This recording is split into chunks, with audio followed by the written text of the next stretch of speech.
Hi, I'm Lin. And I'm Leo. Welcome back to Yoga with Lin and Leo. And welcome to our sequence today. Today we're going to be basing our practice on building your immune system. So, it's the time of the year, lots of coughs and colds around, flu bugs around, other bugs around. So we are trying to ensure that we keep a preventative program of yoga practice going on. Yes, and that's really the key word, preventative. So don't wait till you've got a cold. Be practicing with some of these chest openers we're going to be practicing today, and bring in a little bit more awareness of your breath, and that should really hold you in good stead. And even if you do catch some sort of bug, hopefully it will be a mild bug. Okay, so we need a little bit of equipment for this sequence. I'm sitting on a bolster. We've got a brick here, a blanket, and 4 foam pads. So if you don't have any equipment, you can probably make up with folded blankets, folded towels, that sort of thing, rolled towels. You could probably make up a lot of the supports using those, but it's best to have a bit of equipment with you if you can. Yeah, definitely. And I think as you follow the channel, you'll probably be looking for a local supplier to supply you with something, or even you can make bolsters, can't you? Yeah.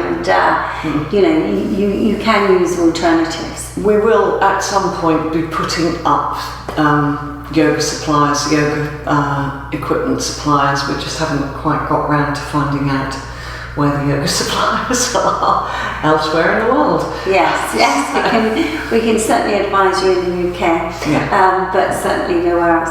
Alright, so our first pose today is Supta Tadasana. Now we're going to come into this as supine action. So Leo's going to be starting with a Tadasana action. So if you've been following our channel, we have visited this pose on several occasions, not recently, but several occasions. Now you can see here, Leo is just coming into a pause in action, and this is so important here, to just not lie down flat straight away, because you lose a little bit of the direction. The direction where you need to be going is long and extended from the pelvis up towards the chest. So you can use your forearms with this, push into the floor side and pull up, and then start to extend your legs. Now, you can see that you extend your legs so far, reach your body towards the floor, and then come into a lying down position. Now, before you straighten the legs completely, you're going to see that this inner thigh region has got to push down very strongly. So the inner thighs push down, and you've got to see that you extend your heels, extend into the edge of the heel, so you scrape along that mat, bring those toes towards you. And then we come for the Supta action of the arms. We're going to take the arms above the head in a moment. So we've just got a little bit of equipment issue here going on behind Leo's head. So I'm just going to move this out of the way so that she can take her arms over her head. So we're coming into an Utthasana action. So extending the arms above your head and reaching the arms all the way towards the floor side. But as you do so, you have to do it with a little bit of resistance. Keep the thighs moving down, keep the length lengthening through the centre of the body, and reaching those arms as much as you can towards the floor side. So you don't just drop those arms, you're going to extend them as much as you can. You see here that there is, this slow move into the action. Go on extending, go on extending. And then turn the palms so they're up towards the ceiling, and then flatten them towards the floor side. Go and see that you extend those arms as much as possible. Go on, reach it. So this, for Leo, this Left side just needs to come out slightly, it's just hugging the ear a little bit, that's it, and reach it. So we're getting that extension. We were just seeing a few other little areas where we need to move a little bit. I'm just straightening Leo up a little bit. And this is something that you need to be doing in your practice. Just be aware of that extension from right between the heels all the way through to the center of the body. And when you're in this position, it's a great way to observe the space between the lower rib and the top of the hip. So this space is really important to extend because then we open the diaphragm. And as we know, the diaphragm separates the chest to the lower body. So it's a very important area of the body because that's what controls our breath.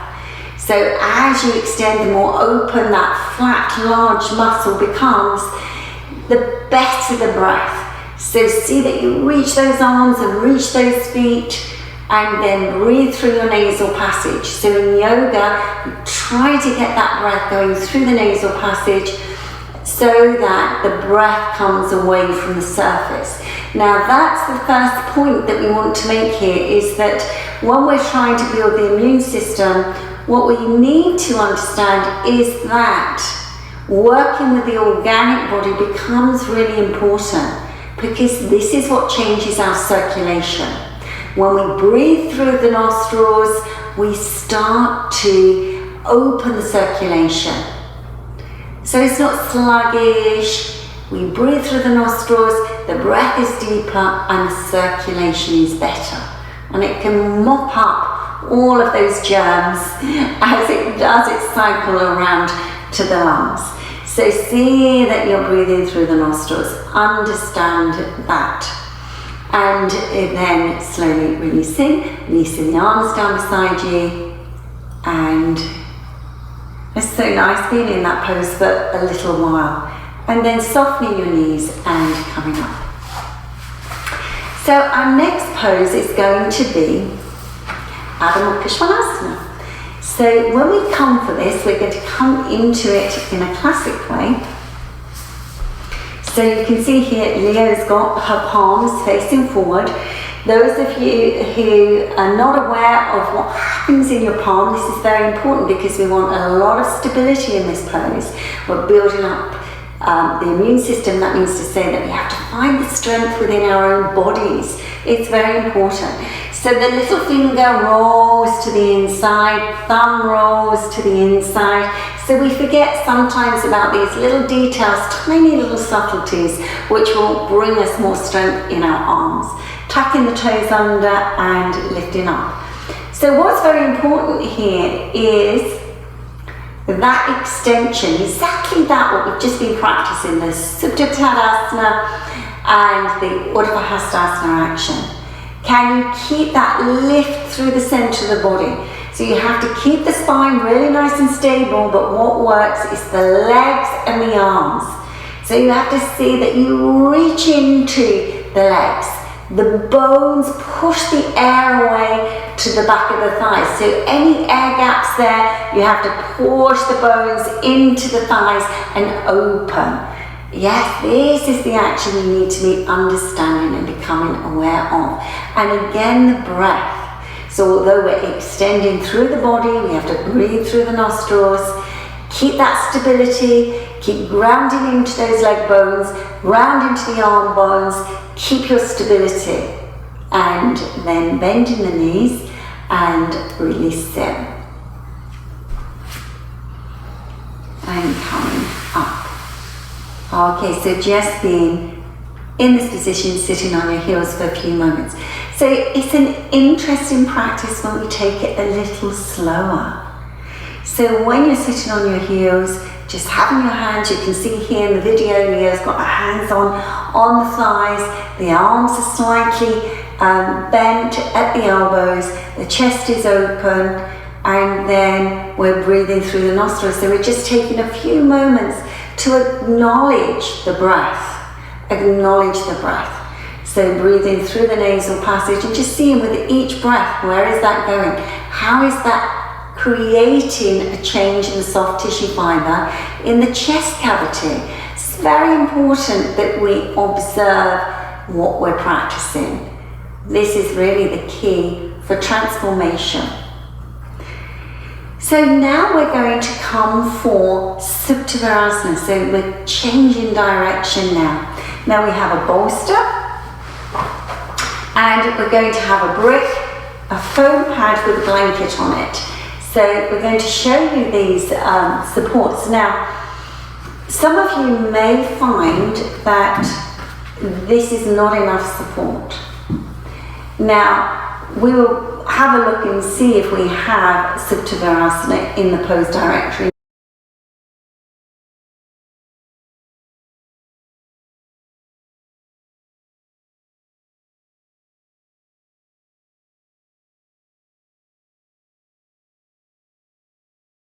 This is quite a challenging pose.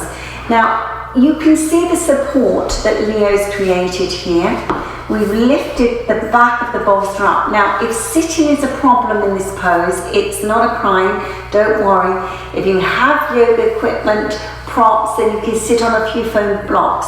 But those foam pads, if there's one or two foam pads, you have to lift up the back as well to that one or two foam pads, and then add this support on top. So you're getting the idea. So, but don't worry, it'll be all clearer when we put out that video if we haven't already done so. I've got a funny feeling we had an earlier video of this, but if we do, we'll put it in the description. Yeah. Okay. So you can see Leo is in Virasana. She's just organising her toes, which is very important because you want to have that really nice base. And when you come back into this pose, you have to see that the tailbone lengthens towards the heel side. Now that is in the very beginning. Eventually, later on, there's a slightly different action. But in the very beginning, we want to be sure that we get that action that we got when we're in the supine action of Supta, Tadasana, Urdhva Hastasana. So coming into this pose and then eventually releasing down. Now that brick goes underneath the shoulder blades or between the shoulder blades so that it lifts your chest and you're in this position. Now if you find your head tilts back, then add another foam pad. So it's a little bit fiddly, but once you're in this position you can stay there for a little longer. And what's really important is that you extend the back of the legs. The back of the legs need to extend towards the inner knee, and the front of the thighs need to extend towards the abdomen. So we've got this connection of rotation of energy in those legs. And as we do so, we get a little bit of a reaction so that we can lift out of the pelvis. Remember that supine action, very important. And letting the shoulders release down and just being in your Supta Virasana. So again, this is all about changing the direction of the energy, the prana energy. So remember that prana is a subject that's talked about a lot in yoga, but actually the breath is the vehicle for the prana. The prana is not the breath. So the breath is the vehicle for the energy, the prana. And these poses that we've chosen in the sequence are about your observations. When you deepen your breath, this has a huge effect on your immune system. You are slowly releasing the nervous system. So it's a very good practice to practice either at the end of a sequence. This is really nice to practice if you're not quite ready for inversions, and it's a really nice sequence to add to your week to be sure that you're aware of what's happening organically in your body. And again, keep the facial features really soft, even though the thighs may be challenging for you, and breathe through your nasal passage and watch. Watch the reaction of the chest, the ribs, the diaphragm. Remember, we spoke a little bit about the diaphragm and how that muscle connects the top and the bottom of the body. You want this to be a really nice supple area. As many of you know, we call this area in yoga the emotional mind area. So we have to see that with this area we just give it a little bit of a release. So therefore we just let everything settle and soften. Let the weight of the body release down towards your support, and just be here for a few more moments. Just observing your breath, the inhalation and the exhalation.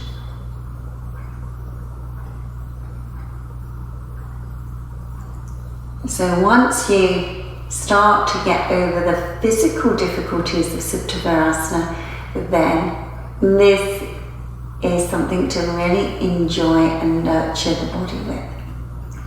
We're going to come out of the pose, and how we're going to do this is to start to move by pressing into the forearms or the elbows, and then taking your hands to your feet, pushing your feet, and then coming up. Quite a nice pose, isn't it? With that amount of support, it's very nice, isn't it? Yes, it is. Once you've got over the problems in Virasana, it can become a very pleasant pose. Quite useful. So remember, if this is challenging, then there are ways to be able to come into this pose where you can be comfortable. It's just building the support. So we have to really understand this. When I first started Supta Virasana, I had to go back on a very, very high support. Me too. So, you know, we all have to start somewhere. Okay, and then release it.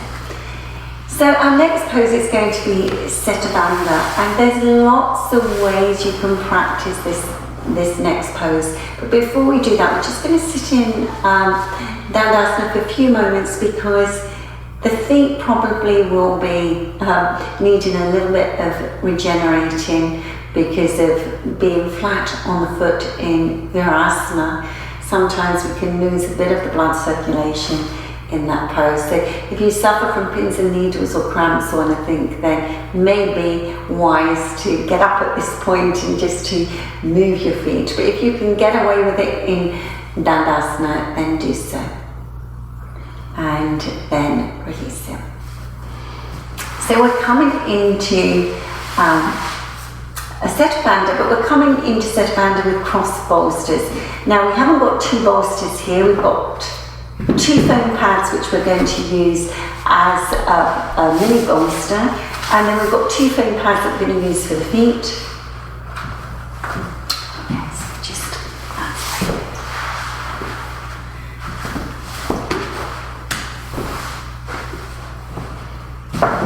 Okay, so I'm out my way, that's great. And this is a really nice way of working. If you haven't got two bolsters, then you can use the foam pads in this way. Okay. So if you haven't been introduced to cross bolsters before, then you have to sit right at the end of the bolster, and then start to edge your way back. That's it. Okay. Now slide yourself along the bolster, but we'll do this fairly slowly. So we start to really energize the skin fibres by going slowly, because they pull against the bolster, and we can get this rolling action of the upper body, and then lengthening the back of the head. That's really nice. And then we're going to lastly extend the feet onto the support in this way. And this is another wonderful way of becoming a little bit more aware of your breath. Such an important pose. And this again will help to release the nervous system. So some of these poses are a little bit more restorative, but they have a profound effect when you come back to maybe a more active practice. So because of the passive way of opening, this really does help to open some of those difficult areas when we're in poses for a little bit longer.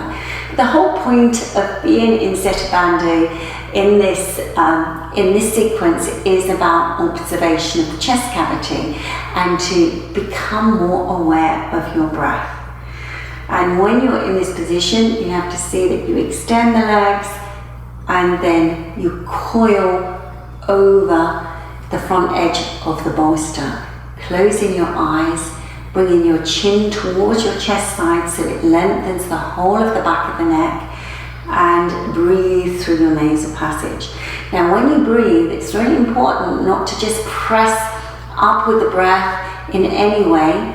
You have to see that the breath starts to come into the action it was designed for.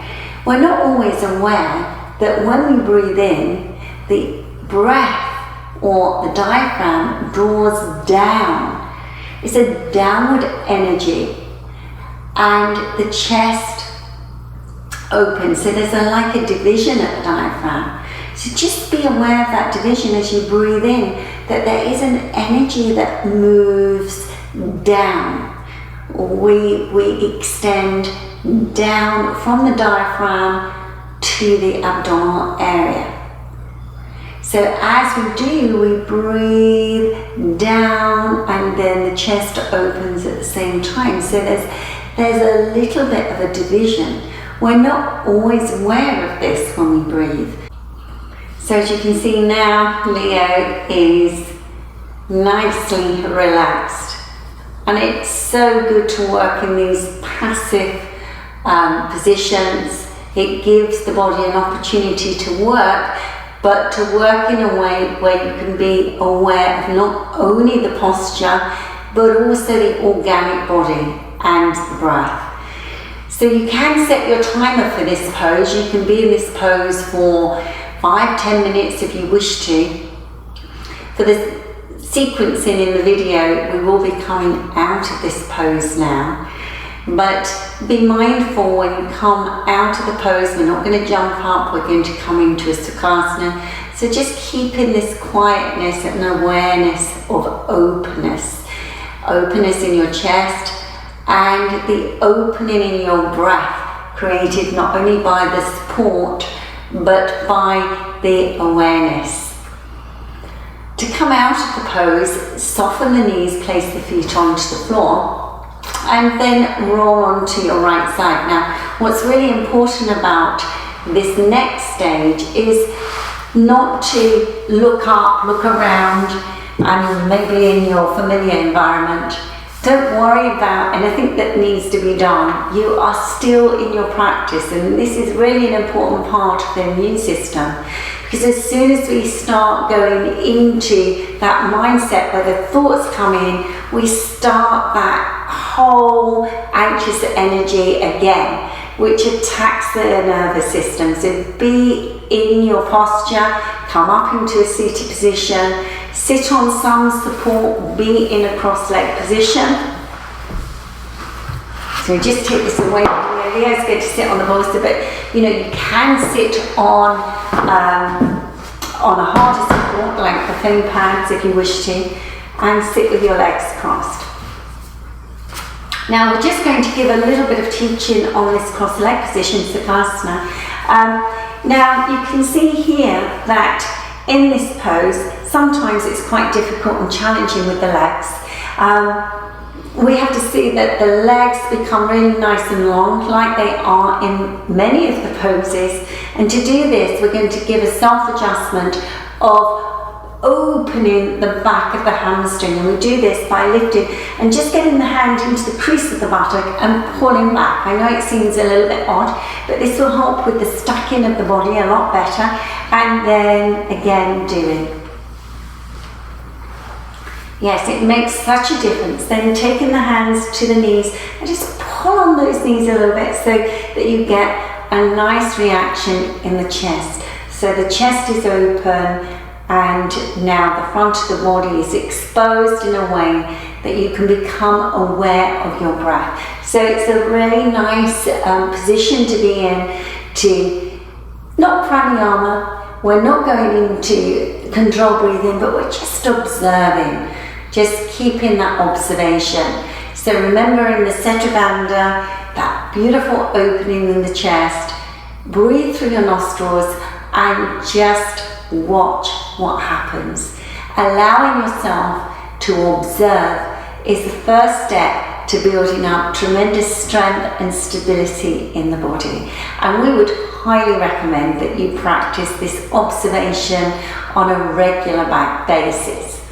So just a few more moments, taking the breath through the nostrils and observing the rib cage, keeping the abdomen soft, the diaphragm extended,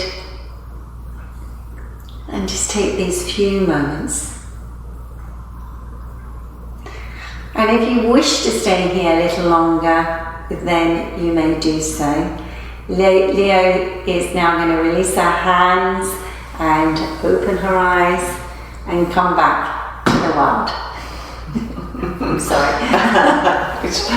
Yes, it's a very nice, quiet practice to do. So that internalized practice, very helpful for your immune system. And at this time of the year, we would recommend that you incorporate something like this into your weekly practice, at least once a week.